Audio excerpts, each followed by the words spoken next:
What's up, nail geeks, and welcome back to another Little Box of Horrors video.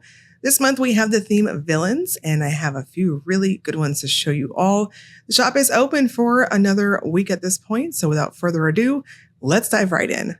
First up is BCB Lacquers Call Me, Beat Me. This is a deep emerald jelly base with a green magnetic pole, green, blue, purple glass flakes, and a touch of black flakes. This one's inspired by Shago from Kim Possible. Price is $13.75, and there's a cap of 100 bottles. Call Me has a wonderful opacity to it. It is quite plumping in how it applies. I think that second coat gives you a really good idea of that. So I chose to stop there. You may want to use a glitter smoother with this, as it did leave me a touch textured with all that flaky goodness, but that buildup is something else. Again, if you have been following along with any of my BCB swatches, I always say that I love the opacity with this brand. This is quite glowing in person, and again, easy peasy application. Cracked Polish Ursuluxe is a cool toned purple infused with glimmering silver shimmers. This one's inspired after Ursula. Price is $13, and there's a cap of 250 bottles.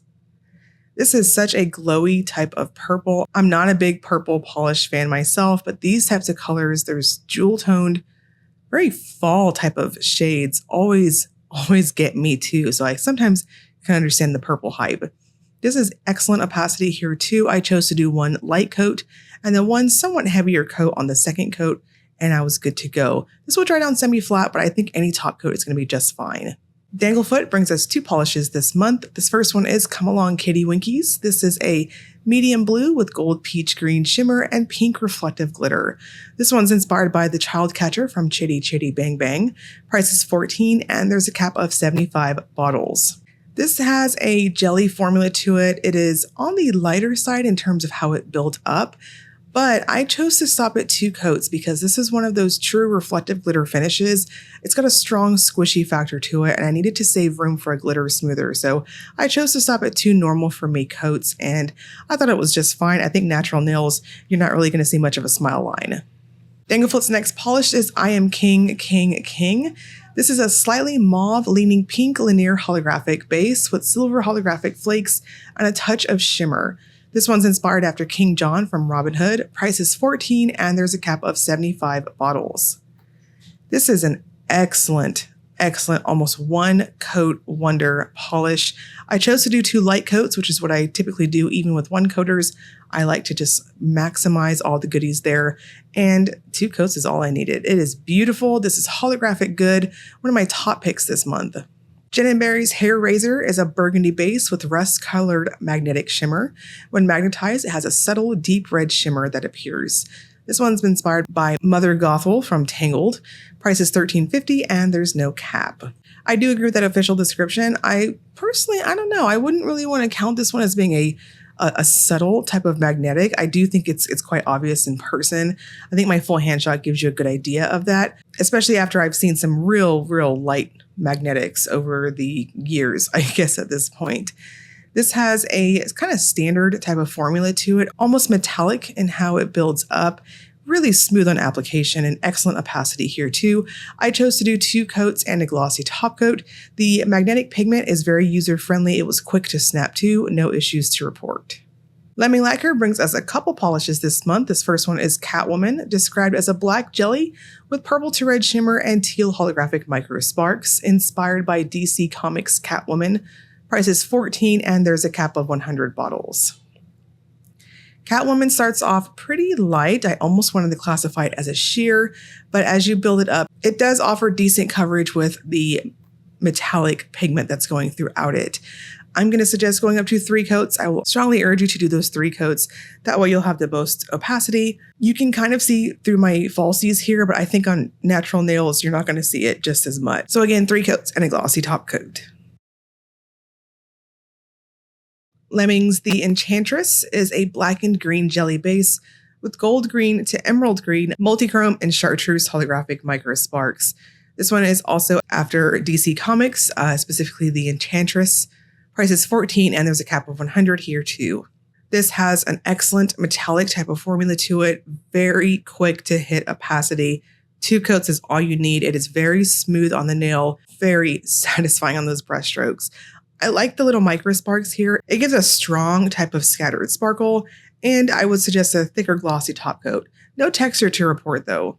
The Riddler is a green jelly with bright green shimmer and purple to fuchsia metallic flakes. This one's inspired by, you guessed it, DC Comics' The Riddler.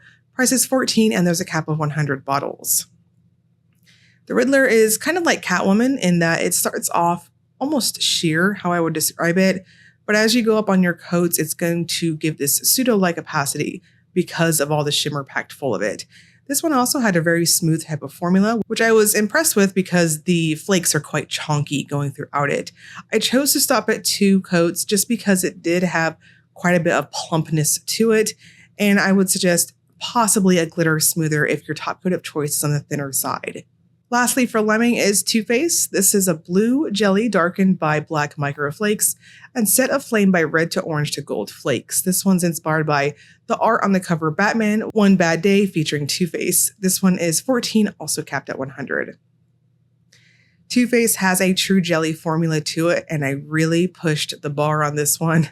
I think I was just looking for trouble when I went for that 3rd coat. This is really going to depend on how you personally apply.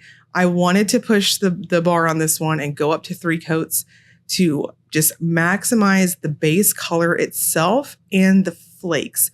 So I got a little sloppy on that 3rd coat there, but keep in mind, I went in incredibly thin. Otherwise, I would suggest going up to 2 coats if you tend to polish more heavy-handed.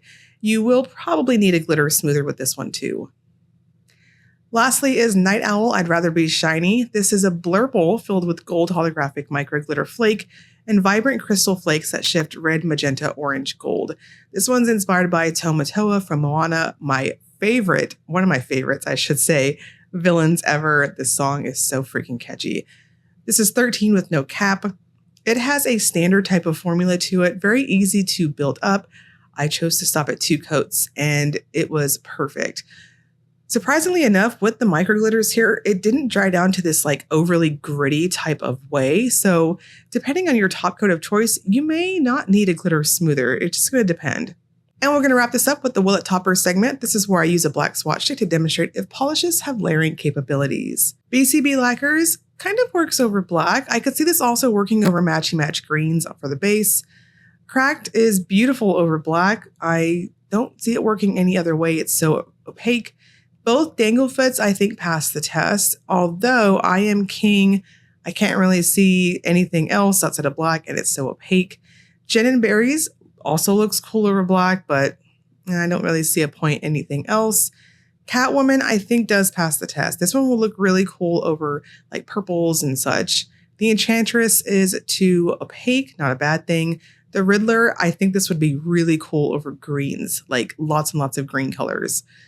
And then Two-Face, I'm on the fence about this one, unless you're going to help out the base color and do a blue.